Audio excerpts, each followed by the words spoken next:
అది ఒక అందమైన పల్లెటూరు. చలికాలం కావడంతో మంచు ఎక్కువగా కురుస్తుంది. తెల్లవారుజామునే కోడి కూసింది. కాని సుమతి ఇంట్లో మాత్రం ఒక వింత యుద్ధం జరుగుతుంది. అబ్బా! ఈ చలిలో వేడి నీళ్ళకి అంత కట్టెలు తగలేయాలా?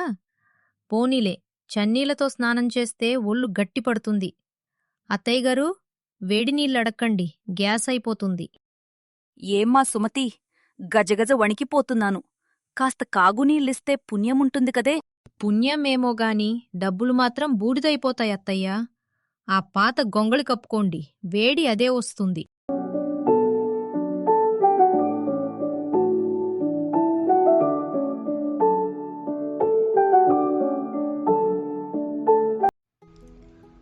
మధ్యాహ్నం అవుతుంది.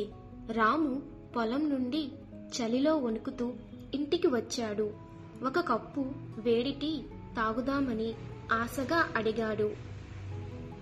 సుమతి, బయట చలి మామూలుగా లేదు. కాస్త అల్లం వేసి ఘాటుగా టీ పెట్టవా?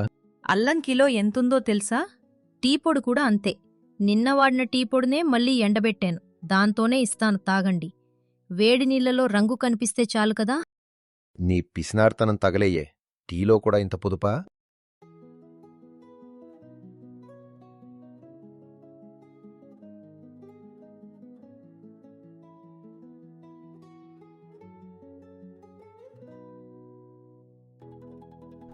ఊర్లో అందరూ వీధి చివర చలిమంటలు వేసుకుని చలి కాచుకుంటున్నారు. సుమతి మాత్రం తన ఇంటి ముందు పాత కాగితాలతో కూడా చలిమంట వెయ్యనివ్వదు.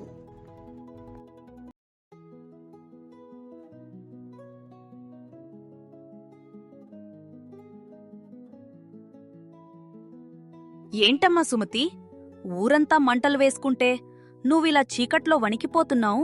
పిచ్చి పుల్లమ్మత్త, ఆ మంటలు వేస్తే బట్టలు పాడవుతాయి. పైగా ఆ పొగకి కళ్ళు పోతాయి. నేను ఇంట్లోనే వణుకుతూ వ్యాయామం చేస్తాను. దాంతోనే ఒళ్ళు వేడెక్కుతుంది. ఖర్చు లేని పని. ఒకరోజు చలికి తట్టుకోలేక సుమతికి విపరీతమైన జ్వరం వస్తుంది. డాక్టర్ దగ్గరకు వెళ్తే ఖర్చు అవుతుందని ఆమె భయం. కానీ అత్తమ్మ రంగమ్మ ఒక ప్లాన్ వేస్తుంది. సుమతీ, చూడు, నీకోసం వేడివేడి కషాయం చేశాను. ఇది తాగకపోతే ఇంజెక్షన్కి 1000 రూపాయలవుతాయట. 1000 రూపాయలా? ఇచ్చేయండి అత్తయ్యగారు.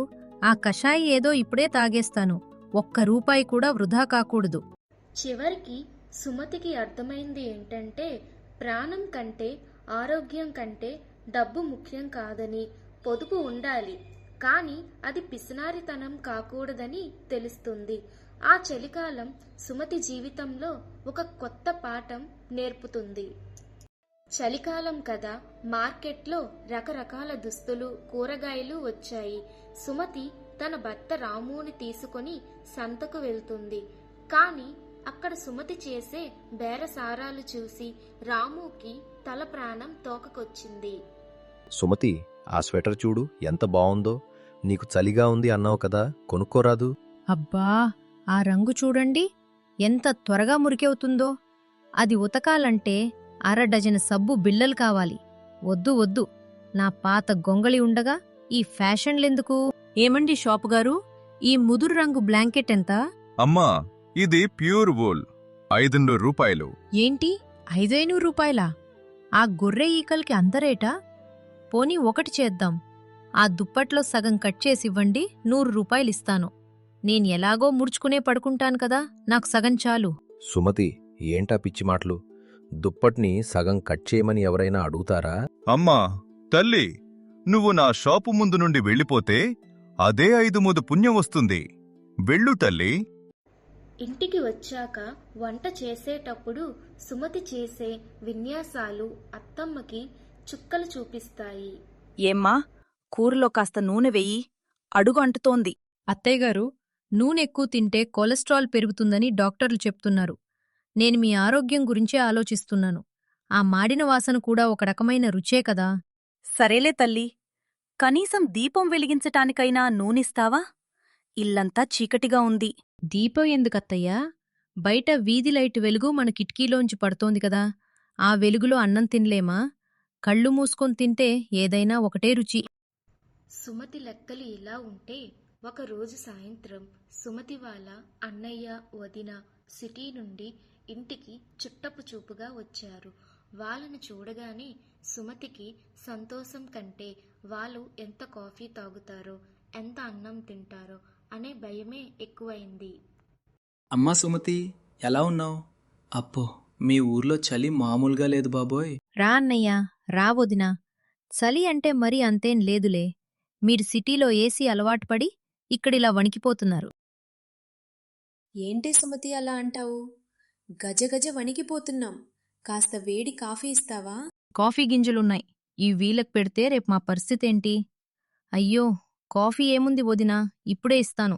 కాని విన్నారా, ఈ చలికాలంలో పాలు తాగితే కఫం పడుతుందట. మీ ఆరోగ్యం పాడవడం నాకిష్టం లేదు. వేడి నీళ్లలో కాస్త బెల్లం వేసిస్తాను, అది అమృతంలా ఉంటుంది. బెల్లం నీళ్ళ మాకొద్దులేమ్మా, కాస్త దుప్పట్లివ్వు, పడుకుంటాం. రాత్రయింది. చలి చాలా ఎక్కువ అవుతుంది. చుట్టాలకి దుప్పటి ఇవ్వడానికి కూడా సుమతికి అసలు మనసు రావడం లేదు.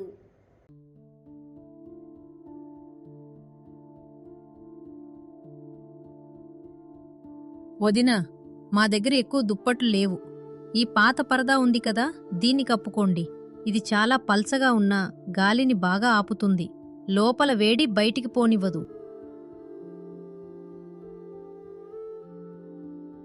సుమతి, మరీ ఇంత ఘోరమా? లోపల బీరువాలో కొత్త దుప్పట్లు ఉన్నాయి కదా, తీ. అవి తీస్తే ముడతలు పడతాయి.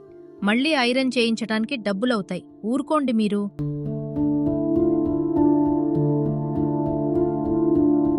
సుమతి, చుట్టాలు వచ్చారు కదా, కాస్త కోడికూర వండుదామా? కోడికూర? అత్తయ్యగారు, చలికాలంలో కోడి మాంసం తింటే వేడి చేస్తుంది. అది మంచిది కాదు. నేను చలికాలపు స్పెషల్ చారు చేస్తాను. కేవలం నీళ్లు, చిటికెడు పసుపు, ఉప్పు. ఎంత తాగినా ఖర్చు ఉండదు. సారీ, జబ్బు రాదు. ఏంటే సుమతి, మీ ఇంట్లో వంట వాసన రావటం లేదు? చుట్టాలకి ఉపవాసం చేయిస్తున్నావా ఏంటి? అదేం లేదు పుల్లమ్మత్త. వాసన బయటికి వస్తే గాలిలో పోషకాలు కలిసిపోతాయని మూత గట్టిగా పెట్టి వండుతున్నాను. నా పొదుపు సూత్రాలు నీకు అర్థం కావులే.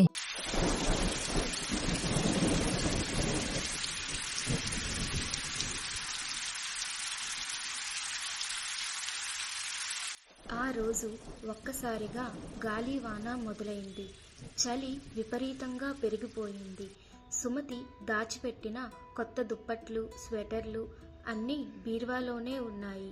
కానీ చలికి సుమతి కొడుకు మాత్రం వణకడం మొదలుపెట్టాడు.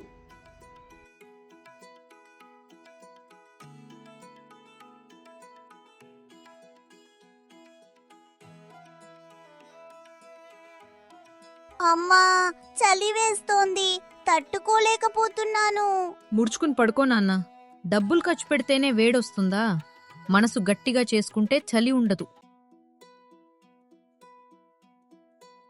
ఆపు సుమతి, నీ పిసినారితనం వల్ల బాబుకి జ్వరం వస్తోంది.